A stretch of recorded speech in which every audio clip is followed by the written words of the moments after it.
According to Stephanie Yang, writing in 2014 for Business Insider, Bernie Madoff swindled investors out of $65 billion through his creation of a massive Ponzi scheme, in which he promised large returns on investments to acquire new clients, then used their money to pay off returns to older ones. Now, Bernie Madoff hurt a lot of people through his scheme, and he'll be incarcerated for the rest of his life.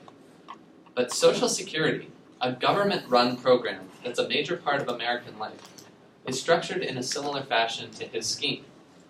And unless we start paying more attention to our own retirements, we could face disastrous consequences for us and for future generations. Today, I'd like to explain the struggles that we may face in our careers and retirements, as well as things that we should do now in order to avoid them from happening. Lita Epstein, in a July 2017 article, How Secure is Social Security?, writes that Social Security works on a pay-as-you-go system. This means that current workers pay into Social Security, and their money then is distributed to Social Security beneficiaries, which is exactly the same way Madoff's scam worked. So if it works in the same way that a Ponzi scheme does, why has this program been so successful? Well, the difference is that this is a government program that's been in place for 80 years. And according to a CQ researcher on Social Security reform from 2004, in 1950, the number of workers paying into Social Security per every beneficiary was 16 to 1. That means for every 16 people working, one person was being paid Social Security. However, in 2033, this number will have dropped to only 2 people for every one person receiving Social Security. As you can see, this is a ratio not sustainable economically, and the system is going to face disastrous consequences.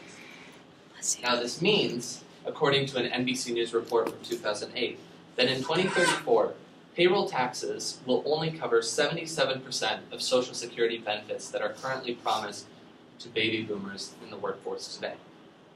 Now, being college students, I get that it's probably hard to understand the impacts that Social Security has on people receiving it currently.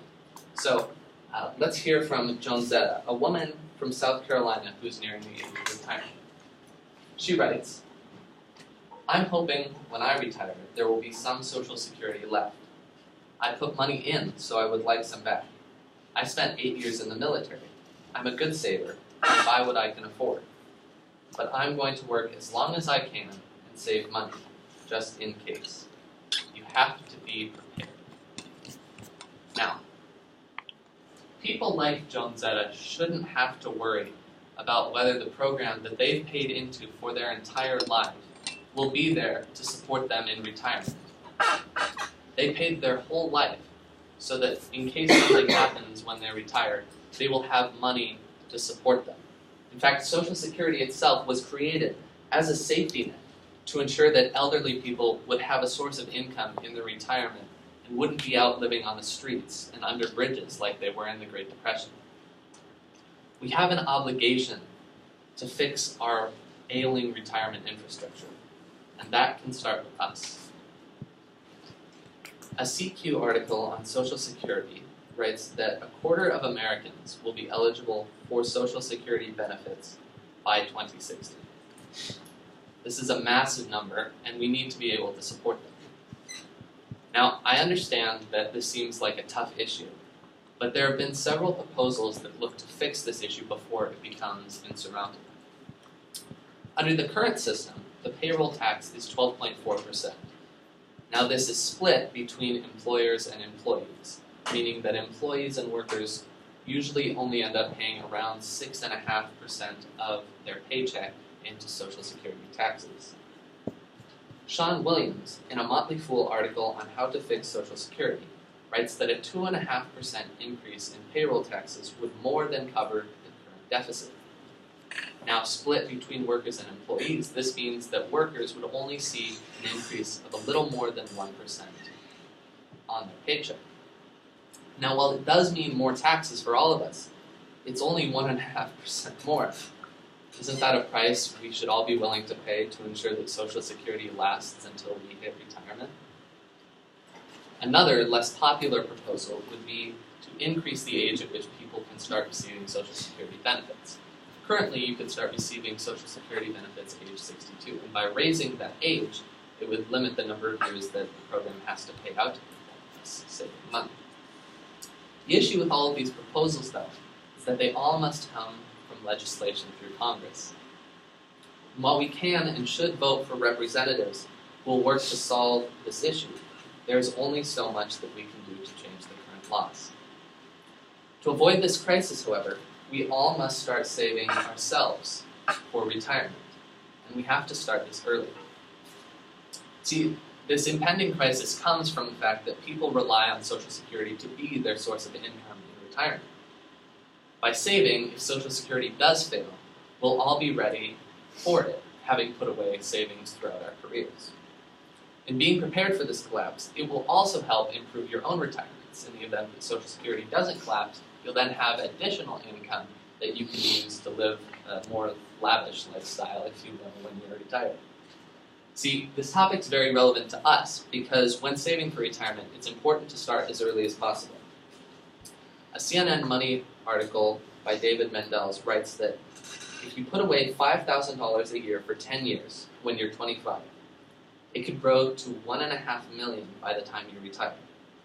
If you start putting away $5,000 a year every year, starting at age 35, 10 years later, you'll probably never reach that figure.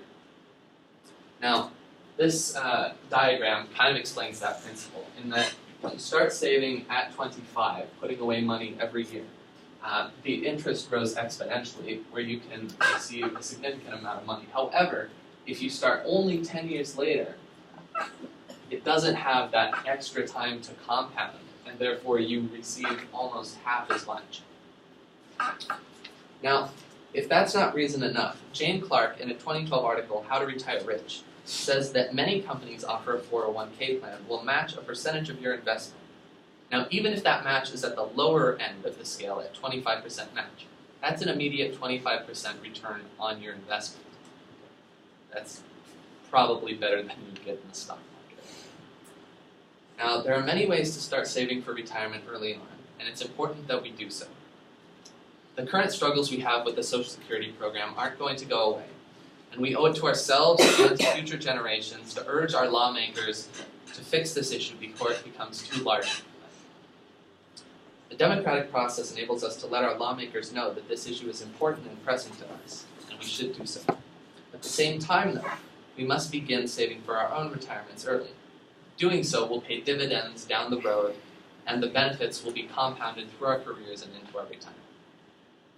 Retirement may be decades off for most of us, but if we don't address these issues now, the retirement we all hope to have one day may never come.